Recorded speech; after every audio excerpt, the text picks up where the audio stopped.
أعوذ بالله من شرور أنفسنا ومن سيئات أعمالنا ومن يهده الله فلا مضل له ومن يضلل فلا هادي له وأشهد أن لا إله إلا الله وحده لا شريك له وأشهد أن محمدًا عبده ورسوله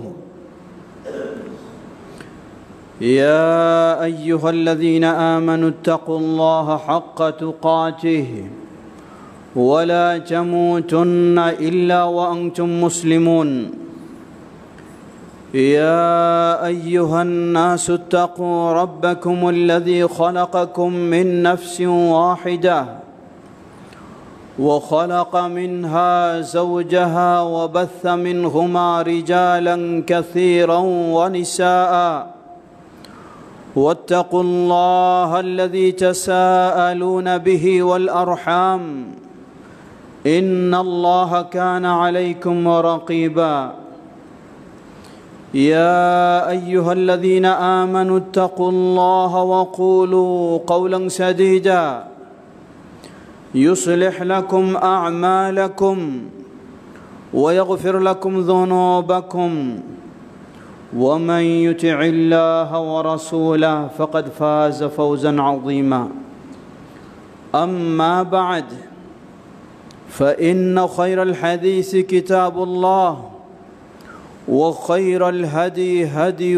محمد صلى الله عليه وسلم وشر الأمور محدثاتها وكل محدثة بدعة وكل بدعة ضلالة وكل ضلالة في النار فأعوذ بالله من الشيطان الرجيم بسم الله الرحمن الرحيم واعتصموا بحبل الله جميعا ولا تفرقوا واذكروا نعمة الله عليكم إذ كنتم أعداء فألف بين قلوبكم فأصبحتم بنعمته إخوانا الحمد لله শুরুতে আবারও প্রশংসা জ্ঞাপন করছি সেই আল্লাহ সুবহানাহু ওয়া তাআলার, যার বিশেষ তৌফিকে আমরা তার দিনের পথে চলার সৌভাগ্য লাভ করেছি, যিনি গোটা বিশ্বের মুসলিমদেরকে বাইতুল্লাহিল হারামের হজ সম্পন্ন করার এবং আপন আপন এলাকায় ঈদুল আযহা সম্পন্ন করার তৌফিক দান করেছেন। সেই আল্লাহর প্রশংসা জ্ঞাপনার্থে বলি আলহামদুলিল্লাহ। অতঃপর অসংখ্য সালাত ও সালাম পেশ করছি প্রিয় রাসূল মুহাম্মদ সাল্লাল্লাহু আলাইহি ওয়াসাল্লাম, তাঁর আসহাবে কেরাম, আহলে বাইত, শেষ দিবস পর্যন্ত তাঁর প্রতিটি একনিষ্ঠ অনুসারীদের উপর। সমবেত মুসল্লিবৃন্দ, যুলহজ্জা মাসের শুরু থেকেই 13 তারিখ পর্যন্ত প্রতিটি মুসলিম যে যেখানেই থাকুক না কেন, তার একটি গুরুত্বপূর্ণ ইবাদত ছিল বেশি বেশি আল্লাহ সুবহানাহু ওয়া তাআলার তাকবীর পাঠ করা। আল্লাহু আকবার, আল্লাহু আকবার, লা ইলাহা ইল্লাল্লাহ, আল্লাহু আকবার, আল্লাহু আকবার, ওয়ালিল্লাহিল হামদ। এটাই ছিল সেই সময়ের জন্য বেশি বেশি পাঠ করাই আল্লাহর প্রিয় একটি ইবাদত।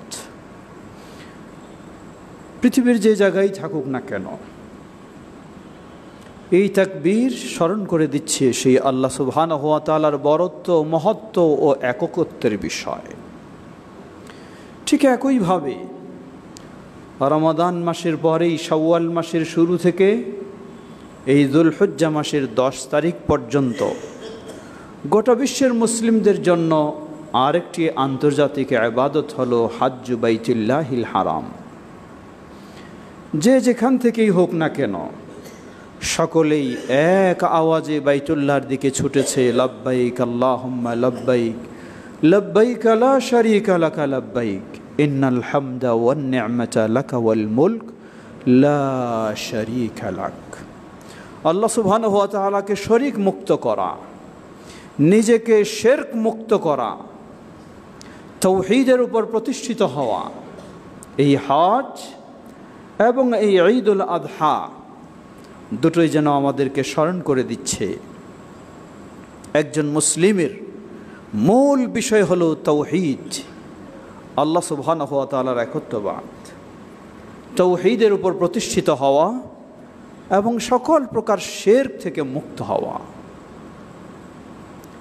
লক্ষ লক্ষ টাকা খরচ করে আপনি বাইতুল্লাহ হজ করে আসবেন, তার কোনোই মূল্য নেই যদি সেই হজ শিরক মুক্ত না হয়।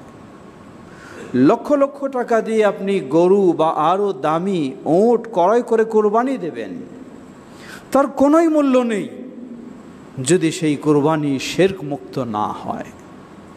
সমবেত মুসল্লিবৃন্দ, সুতরাং গোটা বিশ্বের মুসলিমকে একদিকে হজ, অপরদিকে ঈদুল আযহা, এই কোরবানি আমাদেরকে স্মরণ করে দিচ্ছে সেই তাওহীদের কথা। সত্যি আপনি সৌভাগ্যবান। আহলুল হাদিসেরা তো তারাই যারা জীবনে সবচেয়ে বেশি গুরুত্ব দিয়ে থাকে তাওহীদের গুরুত্ব, জীবনে সবচেয়ে বেশি গুরুত্ব দিয়ে থাকে শিরক মুক্ত হওয়ার গুরুত্ব। মূলত সকল নবী রাসূলের মূল মিশন, মূল ভিশন, মূল দাওয়াত ছিল এটাই। আল্লাহ বলেন,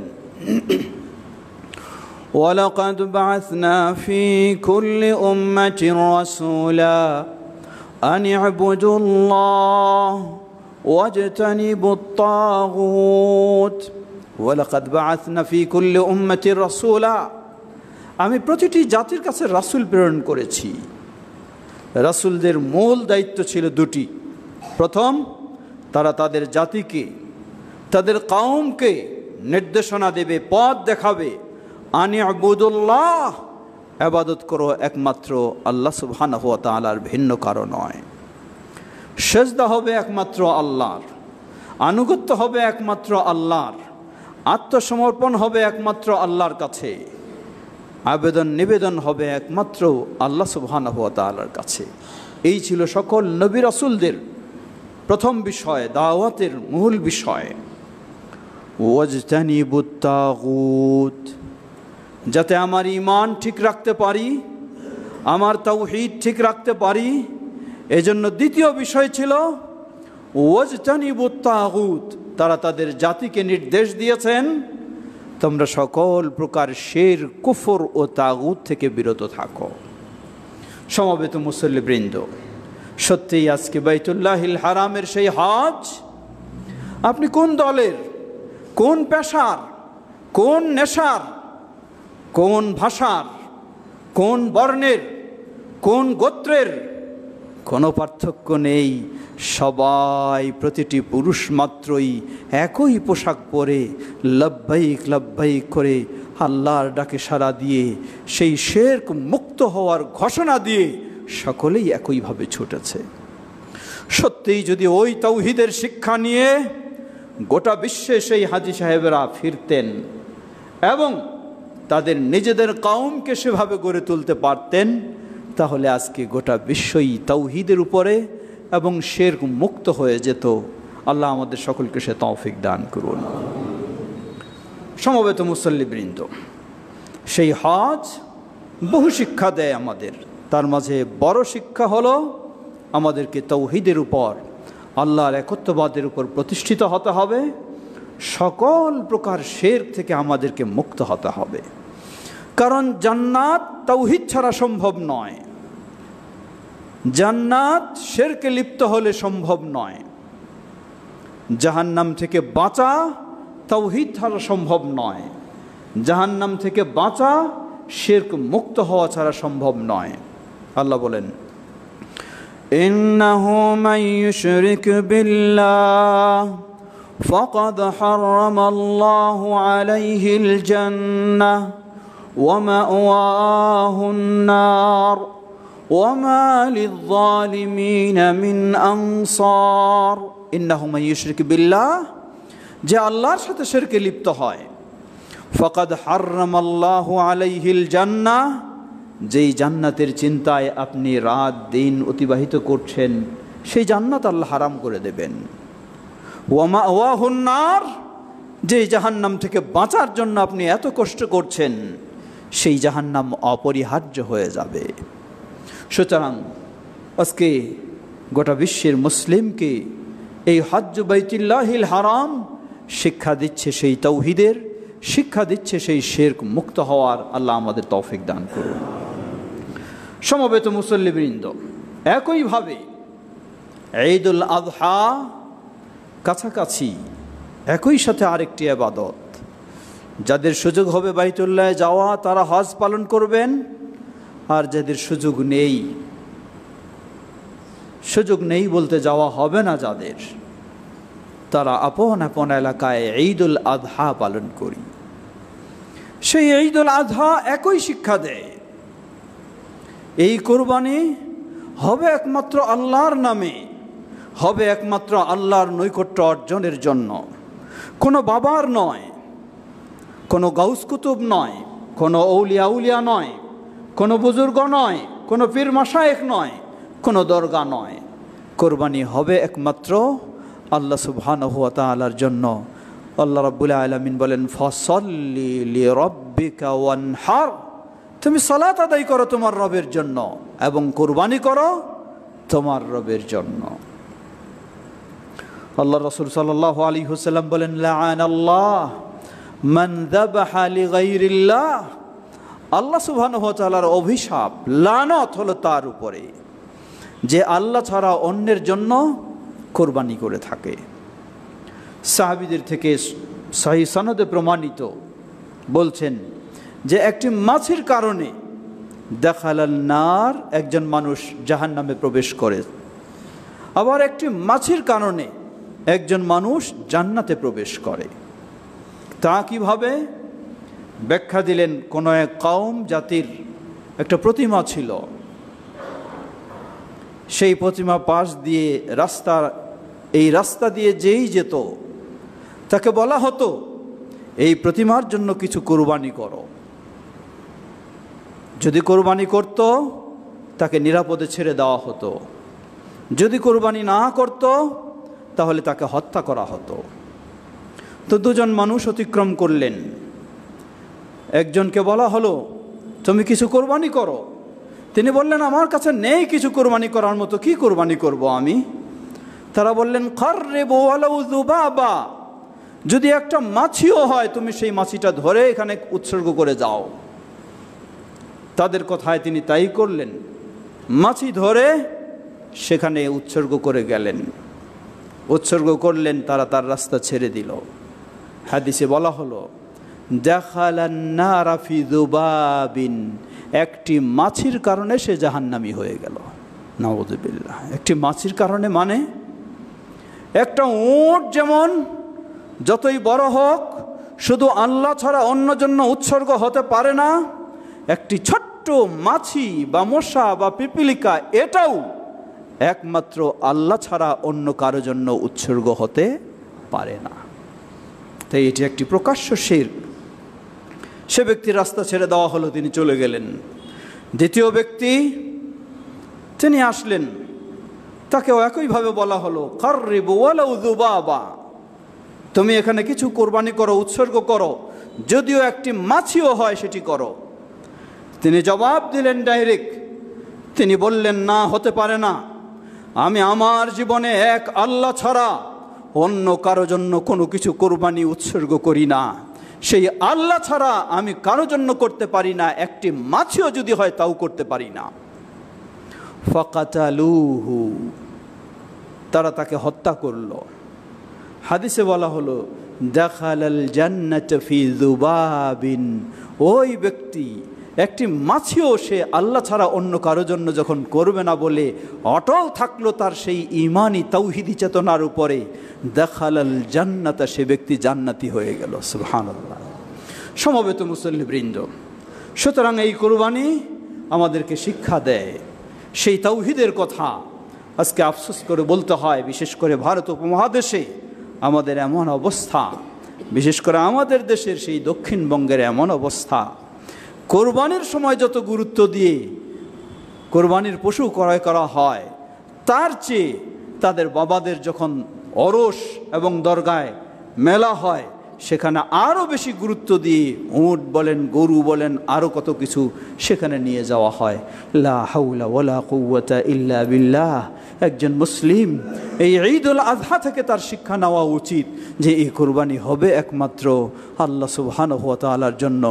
কুল ইন্না সালাতি ওয়া নুসুকি ওয়া মাহইয়ায়া ওয়া মামাতি লিল্লাহি রাব্বিল আলামিন লা শারীকা লাহু ওয়া বিযালিকা উমিরতু ওয়া আনা আউয়ালুল মুসলিমিন।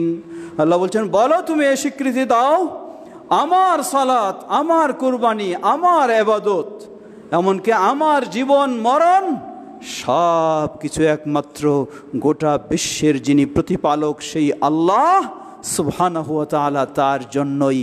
তিনি কে? লা শারীকা লাহ, যার কোনো দিক থেকে কোনো শরিক নেই। সমবেত মুসল্লিবৃন্দ, এই হজ্জ বাইতুল্লাহ থেকে এবং এই ঈদুল আযহা থেকে যেন আমরা সেই তাওহীদের শিক্ষা নিয়ে শিরক মুক্ত হয়ে নিজেদের জীবনকে জান্নাতি হিসাবে গড়ে তুলতে পারি। আল্লাহ আমাদের সকলকে সে তৌফিক দান করুন। ওয়া আখিরু দাওয়ানা আলহামদুলিল্লাহি রাব্বিল আলামিন।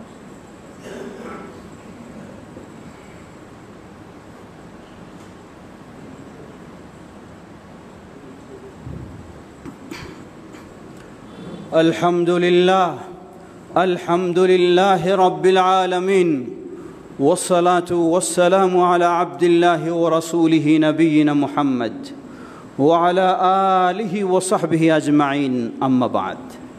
সমবেত মুসল্লিবৃন্দ, হজ্জ বাইতুল্লাহিল হারাম ও ঈদুল আযহা থেকে আরেকটি শিক্ষা আমরা একটু স্মরণ করি। গোটা বিশ্বের মুসলিম যে যেখানেই থাকুক না কেন, এই হজ্জ বাইতুল্লাহিল হারাম তাকে আন্তর্জাতিকভাবে মুসলিমেরা ঐক্যবদ্ধ হয়ে থাকবে সেই ঐক্যের শিক্ষা দিচ্ছে। ঈদুল আযহা যে যেখানেই থাকুক না কেন, এই ঈদুল আযহা সেই ঐক্য, আনন্দের, সংহতির শিক্ষা দিচ্ছে। কে কোন গোত্রের, কে কোন বর্ণের, কে কোন স্তরের, কে কোন ভাষার, কোনো ভেদাভেদ নেই। সবাইকে এক প্রান্তে, এক মাঠে ঐক্যবদ্ধ হতেই হবে। বলার সুযোগ নাই তুমি আফ্রিকার কালো মানুষ, আমি ইউরোপের ফর্সা মানুষ, কোনো সুযোগ নেই। আফ্রিকার কালো মানুষ হলেও আপনার পাশে গিয়ে দাঁড়াবে, ইউরোপের ফর্সা মানুষ হলেও আপনার কাছে গিয়ে দাঁড়াবে, সেই হাই ক্লাসের মানুষ হলেও তার কাছে নিম্ন ক্লাসের মানুষ কাছে দাঁড়াবে। কারো কোনো বলার সুযোগ নেই তুমি দূর হয়ে যাও, তোমার সাথে আমার ঐক্য হতে পারে না, তোমার সাথে আমার উঠা বসা হতে পারে না। আল্লাহু আকবার। এই হজ্জ বাইতুল্লাহিল হারাম গোটা বিশ্বের মানুষকে, মুসলিমকে আজকে সেই ঐক্যের শিক্ষা দিচ্ছে। কিন্তু আফসোসের সাথে বলতে হয়, আজকে নানান চিন্তা, হয় ক্ষমতার লোভ, হয় পদের লোভ, হয় ভিন্ন চিন্তা, হয় আরও অন্য কিছু, সেগুলি মুসলিমদের ঐক্যকে নষ্ট করে দিচ্ছে। সেটি হতে পারে রাজনৈতিক কারণ, হতে পারে আরও অন্য কারণ, সবগুলি এই মুসলিমদের ঐক্যকে নষ্ট করে দিচ্ছে। আল্লাহ সুবহানাহু ওয়া তাআলা বলেন, ওয়া'তাসিমু বিহাবলিল্লাহি জামিআ ওয়া লা তাফাররাকু ওয়াযকুরু নি'মাতাল্লাহি আলাইকুম إذ كنتم أعداء فألف بين قلوبكم فأصبحتم بنعمته إخوانا। আল্লাহ প্রথমে নির্দেশ দিলেন, ওয়া'তাসিমু বিহাবলিল্লাহি জামিআ, তোমরা আল্লাহর রজ্জুকে ঐক্যবদ্ধ হয়ে ধারণ করো শক্তভাবে। দ্বিতীয় নির্দেশ দিলেন, ওয়ালা তাফাররাকু, তোমরা বিচ্ছিন্ন বিভক্ত হইও না। তৃতীয় কথা স্মরণ করে দিলেন, ওয়াযকুরু নি'মাতাল্লাহি আলাইকুম, স্মরণ করো তোমাদের প্রতি আল্লাহর সেই নিয়ামত। তোমরা যখন অমুসলিম ছিলে, একজন আরেকজনকে দেখতে পারতে না, একজন আরেকজনকে মেনে নিতে পারতে না, একজন আরেকজনের কাছে যেতে পারতে না, একজন আরেকজনের কাছে স্থান দিতে না। কিন্তু ইসলাম তোমাদের ভিতরে আসার কারণে আল্লাহ সুবহানাহু ওয়া তাআলা এই ইসলামের নিয়ামতের মাধ্যমে তোমাদেরকে ভাই ভাই হিসাবে এক প্ল্যাটফর্মে ঐক্যবদ্ধ হওয়ার তৌফিক দিয়েছে। সুবহানাল্লাহ। আল্লাহর এই নিয়ামত, আল্লাহর এই নিয়ামত ইসলাম শিক্ষা দেয় বর্ণের কোনো ভেদাভেদ নেই, গোত্রের কোনো ভেদাভেদ নেই, ভাষার কোনো ভেদাভেদ নেই, গোত্রের কোনো ভেদাভেদ নেই, স্তরের কোনো ভেদাভেদ নেই। লক্ষ্য করুন ইসলাম এই ঐক্যের শিক্ষাটা কিভাবে দেয়। ইসলাম এই ঐক্যের শিক্ষা দেয় প্রতিদিন 5 বার, প্রতিদিন 5 বার। আপনি বলতে পারবেন না আমি একজন এমপি মন্ত্রী লেভেলের, আমার কাছে এসে কাতারে আরেকজন শ্রমিক বা একজন ভ্যান চালক এসে আমার পাশে দাঁড়াবে, এটা তো হয় না। সুবহানাল্লাহ, সুবহানাল্লাহ। ইসলাম কি হৃদ্যতা, কি আন্তরিকতা, কি ঐক্যের শিক্ষা দিয়েছে। হন আপনি প্রেসিডেন্ট, হন আপনি আরো কিছু, হন আপনি বহু সম্পদের মালিক, কিন্তু যখন আপনি মসজিদে আসবেন, কাতারে কারো কোনো পার্থক্য নেই। কাতারে পার্থক্য শুধু এই যে আগে আসবে তার আগে সুযোগ রয়েছে, এছাড়া আর কোনো পার্থক্য নেই, কোনো পার্থক্য নেই। না আরব আজমের, না ধনী গরিবের, না শিক্ষিত অশিক্ষিত, না আলেম সাধারণ, কোনো পার্থক্য নেই, সবাই সমান। সুবহানাল্লাহ। ইসলাম এই হৃদ্যতা, এই আন্তরিকতা, এই ভ্রাতৃত্বতা, এই ঐক্যবদ্ধের শিক্ষা দিচ্ছে। 1 বার 2 বার নয়, আপনি যদি পুরুষ হন প্রতিদিন 5 বার আপনাকে জামায়াতের সাথে, মানে কি একাকী নয়, বিচ্ছিন্ন নয়, ছোটাছুটি নয়, ঐক্যবদ্ধ হয়ে আপনাকে প্রতিদিন 5 বার সালাত আদায় করতে হবে। এটি হলো দৈনন্দিন। সাপ্তাহিক বিষয় আল্লাহ সুবহানাহু ওয়া তাআলা দিয়েছেন। আজকে জুমার দিন, অন্যদিন আপনার সুযোগ রয়েছে। বংশাল মসজিদে, বড় মসজিদের জামাতে অংশগ্রহণ করতে পারলেন না, অসুবিধা নেই, পার্শ্বের মসজিদেও আপনি করতে পারেন। তাও পারলেন না, অসুবিধা নেই, আপনার অফিসে হয়তো জামাতের ব্যবস্থা রয়েছে, সেখানেও আদায় করলে আজান দিয়ে আপনার জামাতের সাথে সালাত হয়ে যাবে। কিন্তু জুমার দিনে এই সুযোগ নেই, কোনো ওয়াক্তিয়া মসজিদেও সুযোগ নেই, কোনো অফিস আদালতেও সুযোগ নেই। আপনাকে ছুটে আসতে হবে যেখানেই থাকুন না কেন, কোনো জামে মসজিদে এসে পুরুষ হলে আপনার জন্য অপরিহার্য জুমার সালাত আদায় করতেই হবে। সুবহানাল্লাহ। এই সাপ্তাহিক একটা মিলন মেলা, সাপ্তাহিক একটা ঈদ, সাপ্তাহিক একটা ঐক্যের সবক আল্লাহ সুবহানাহু ওয়া তাআলা এই জুমার দিনের মাধ্যমে আমাদেরকে দিচ্ছেন। এটি সাপ্তাহিক। এরপরে আসুন বার্ষিক। বার্ষিক কি? ঈদুল ফিতর, ঈদুল আযহা। এটি জুমার চেয়ে আরও বেশি। জুমায় সাধারণত এক মসজিদের মুসল্লিরাই থাকে, কিন্তু সুন্নাহ হলো রাসূলুল্লাহ সাল্লাল্লাহু আলাইহি ওয়াসাল্লামের ঈদের সালাত আদায় হবে মাঠে। আর সেখানে যত একাধিক মসজিদ মিলে ঐক্যবদ্ধ হবে, ততই সেটি ইসলামের একটি গুরুত্ব ও তাৎপর্য সেখানে ফুটে ওঠে। সুবহানাল্লাহ। সমবেত মুসল্লিবৃন্দ, সুতরাং এই ঐক্যের কথা আপনাকে ভাবতে হবে। নিজের সামান্য কোনো বিষয়ের কারণে, নিজের কোনো চিন্তার কারণে আপনি যদি এই ঐক্য নষ্ট করেন অথবা এই ঐক্য থেকে দূরে সরে থাকেন, মনে রাখবেন আপনাকে হয়তো কেউ জিজ্ঞাসা নাও করতে পারে, কিন্তু আল্লাহ সুবহানাহু ওয়া তাআলার কাছে আপনাকে জিজ্ঞাসিত হতে হবে। আল্লাহ রাসূল সাল্লাল্লাহু আলাইহি ওয়াসাল্লাম বলেন, মান সান্না সুন্নাতান হাসানাতান ফিল ইসলাম ফালাহু আজরুহা ওয়া মান আমিলা বিহা ওয়া মান সান্না সুন্নাতান সাইয়্যাতান ফিল ইসলাম ফালাহু ওয়িজরুহা ওয়া মান আমিলা বিহা আও কামা ক্বালা নবী সাল্লাল্লাহু আলাইহি ওয়াসাল্লাম। যে ব্যক্তি ইসলামে একটি ভালো কাজ সর্বপ্রথম চালু করে, আল্লাহ সুবহানাহু ওয়া তাআলা এর বিনিময় তো তাকে দেবেন, কিন্তু তাকে লক্ষ্য করে যতজন এই ভালো কাজে সম্পৃক্ত হবে, সম্পৃক্ত হয়ে যত তারা সওয়াব লাভ করবে, সবারই সমান সওয়াব আল্লাহ সুবহানাহু ওয়া তাআলা যিনি এই ভালো কাজটা শুরু করেছেন তাকে দান করবেন। সুবহানাল্লাহ। লক্ষ্য করুন, বাংলার বুকে বিচ্ছিন্ন বিক্ষিপ্ত আহলুল হাদিসদেরকে আল্লামা আব্দুল্লাহিল কাফি আল কুরাইশি রাহিমাহুল্লাহ সেই 1946 সালে এক প্ল্যাটফর্মে সমবেত করেছেন। সেই ঐক্য চলছে।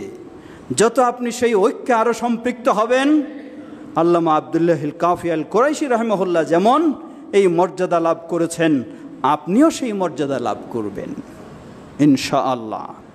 অপরপক্ষে ওই হাদিসে আল্লাহ রাসূল সাল্লাল্লাহু আলাইহি ওয়াসাল্লাম বললেন, ওমান সান্না সুন্নাতান সাইয়্যাতান ফিল ইসলাম ফালাহু উযরুহা ওয়া মান আমিলা বিহা, কামা ক্বালা নবী সাল্লাল্লাহু আলাইহি ওয়াসাল্লাম। যে ব্যক্তি ইসলামে একটি খারাপ কাজ শুরু করবে, ইসলামে নিষিদ্ধ কাজ, এটি সর্বপ্রথম যে শুরু করবে, এ কারণে তিনি তো অপরাধী হবেন। যতজন পরবর্তীতে ওই খারাপ কাজে তাকে দেখাদেখি যুক্ত হবে, সম্পৃক্ত হবে, হয়ে যত অপরাধী হবে, সকলের সমান অপরাধ যিনি শুরু করেছেন তাকে গ্রহণ করতে হবে। নাউযুবিল্লাহ। ইসলাম যেমন ভালোর ভালো, তেমন মন্দের মন্দ। আপনি ভালো কাজে এগিয়ে যাবেন, শুধু একাই নয়, আপনার পিছনে যতজন ছুটবে ততজনের আপনি সওয়াব লাভ করবেন, আল্লাহ আপনাকে এই মর্যাদা দেবেন। অপর পক্ষে আপনি খারাপ কাজ একটি শুরু করবেন, আপনি একাই নয়, যতজন আপনার সাথে সম্পৃক্ত হবে সকলের অপরাধগুলি আপনাকে ভোগ করতে হবে। প্রিয় ভাইয়েরা আমার, আজকে স্মরণ করে দিতে চাই, এই হজ্জ বাইতুল্লাহিল হারাম, যা গোটা মুসলিম বিশ্বের একটি আন্তর্জাতিক মিলন মেলা, আন্তর্জাতিক মিলন মেলা। আর সেই ঈদুল আজহা, এটি হলো লোকাল বার্ষিক মিলন মেলা। বিভিন্ন অঞ্চলে, বিভিন্ন এলাকায় সত্যি কতই না একটা আনন্দ হয়, কতই না একটা। মসজিদে আপনি সালাত আদায় করবেন, এখানেও করছেন বটে, কিন্তু সেই আনন্দ অতটা পাওয়া যায় না। আপনি ঈদের মাঠে যখন আপনি যাবেন, সম্মিলিতভাবে আরও বেশি মানুষকে নিয়ে পড়বেন, তখন যে আনন্দ, সেই আনন্দ মসজিদে যথেষ্ট সমান নয়। এই জন্য ইসলামের সুন্নাই হলো ঈদগাহে গিয়ে ঈদের সালাত আদায় করা, এটি হলো সুন্নাহ। রাসূল সাল্লাল্লাহু আলাইহি ওয়াসাল্লাম সমস্যা না হলে কখনো বাদ দেননি। ইসলাম সহজ, আলহামদুলিল্লাহ। সমস্যা, মাঠে যাওয়ার মতো পরিবেশ পরিস্থিতি নেই, অসুবিধা নেই, আপনার বিকল্প পথ রয়েছে। কিন্তু মাঠে যাওয়ার মতো পরিবেশ পরিস্থিতি থাকা সত্ত্বেও যদি আপনি বিকল্প পথ বেছে নেন, তাহলে আহলুল হাদিস হিসাবে আপনি সুন্নাহ অনুযায়ী কখনোই কাজ করলেন না। আল্লাহ আমাদের সকলকে এই হজ্জ বাইতুল্লাহিল হারাম থেকে এবং ঈদুল আজহা থেকে ঐক্যের সবক নিয়ে আমরা যারা তাওহীদ ও সুন্নাহর অনুসারী, ভুল বুঝাবুঝি না করে আমরা যেন ঐক্যবদ্ধ হয়ে একে অপরের প্রতি আন্তরিকতা, ভালোবাসা প্রদর্শন করে আরও সামনে এগিয়ে যেতে পারি। আল্লাহ আমাদের তৌফিক দান করুন। মানুষ মাত্র ভুল হতে পারে, অসম্ভব কিছুই নয়। আমি মানুষ, ফেরেশতা নয়, আমারও ভুল হতে পারে, কিন্তু ভুলের সংশোধন রয়েছে। কিন্তু আমি যদি ভুল করি তাই বলে খুতবা দেওয়াই বাদ দিয়ে দিব, সালাত পড়াই বাদ দিয়ে দিব, এটা তো নয়, এটা সমাধানের পথ নয়। আমাকে সমাধানের পথ নিয়ে আসতে হবে, সংশোধনের পথ নিয়ে আসতে হবে, আরও সুন্দর হওয়ার চেষ্টা করতে হবে। কিন্তু ঐক্যের বিকল্প নেই। আল্লাহ আমাদের গোটা বাংলাদেশে, শুধু এই ঢাকা রাজধানীর বুকে নয়, শুধু 7 মহল্লা নয়, গোটা বাংলাদেশে আহলুল হাদিসদের তাওহীদ ও সুন্নাহর পথে যেন আমরা আরও ঐক্যবদ্ধ ও মজবুত হতে পারি, পরস্পরে ভালোবাসা, ভ্রাতৃত্বকে আরও শক্তিশালী করতে পারি। আল্লাহ আমাদের সবাইকে সে তৌফিক দান করুন। ইবাদাল্লাহ রাহিমাকুমুল্লাহ, আল্লাহুম্মা সাল্লি আলা মুহাম্মদ ওয়া আলা আলি মুহাম্মদ কামা সাল্লাইতা আলা ইব্রাহিম ওয়া আলা আলি ইব্রাহিম ইন্নাকা হামিদুম মাজিদ। আল্লাহুম্মা বারিক আলা মুহাম্মদ ওয়া আলা আলি মুহাম্মদ কামা বারাকতা আলা ইব্রাহিম ওয়া আলা আলি ইব্রাহিম ইন্নাকা হামিদুম মাজিদ। اللهم ارض عن الخلفاء الراشدين وعن سائر أصحاب نبيك الكريم